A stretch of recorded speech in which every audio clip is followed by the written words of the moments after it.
करणार आहेत. तुम्हाला त्यांच्याकडे लक्ष देण्याची गरज नाही, तुम्ही तुमच्या प्रगतीकडे लक्ष द्या. तुमच्या शत्रूंची वाट तुमचे ग्रह लावणार आहेत, त्यामुळे तुम्ही तिथे तुमची ऊर्जा वाया घालवू नका.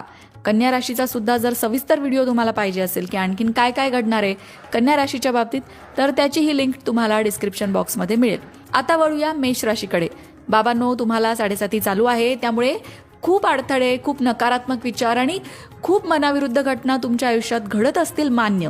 पण 2026 मध्ये गुरुची विशेष कृपा तुमच्यावर होणार आहे, जी तुम्हाला ग्रोथ, प्रगती देणार आहे, तुमच्या कामाला ओळख मिळवून देणार आहे. बघा, ग्रह 9 आहेत आणि त्या 9 ग्रहांचा परिणाम आपल्यावर होत असतो. 7.5 शनीमुळे येते, पण बाकीचे ग्रह आहेत ना, ते जर आपल्यासाठी चांगले असले तर नक्की आपल्या आयुष्यात चांगलं घडू शकतं. फक्त 7.5 काय होतं, आपल्याला वाट एखाद्या गोष्टीची खूप बघावी लागते आणि मेष राशीच्या लोकांच्या बाबतीत ते आत्ता घडत असेल.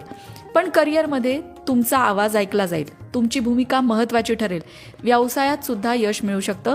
पैसे कमवण्याचे नवीन मार्ग तुमच्यासमोर येऊ शकतात. मोठी खरेदी, गुंतवणूक याही गोष्टी घडू शकतात. तुम्हाला फक्त धैर्य ठेवायचं आहे आणि ज्या गोष्टी मनाविरुद्ध घडतायत त्यामुळे नकारात्मक विचारांनी मन ग्रासून जाणार नाही याची काळजी घ्यायची. त्याच्यासाठी 7.5 उपाय करणं गरजेचं आहे. मेष राशीने नक्की काय करावं आणि काय करू नये या संदर्भातला व्हिडिओ आपल्या लोकमत भक्ती चॅनलवर आहे, लिंक डिस्क्रिप्शन बॉक्समध्ये मिळेल. पण एकंदरीतच मेष राशीची प्रचंड ऊर्जा 2026 मध्ये कामी येणार आहे.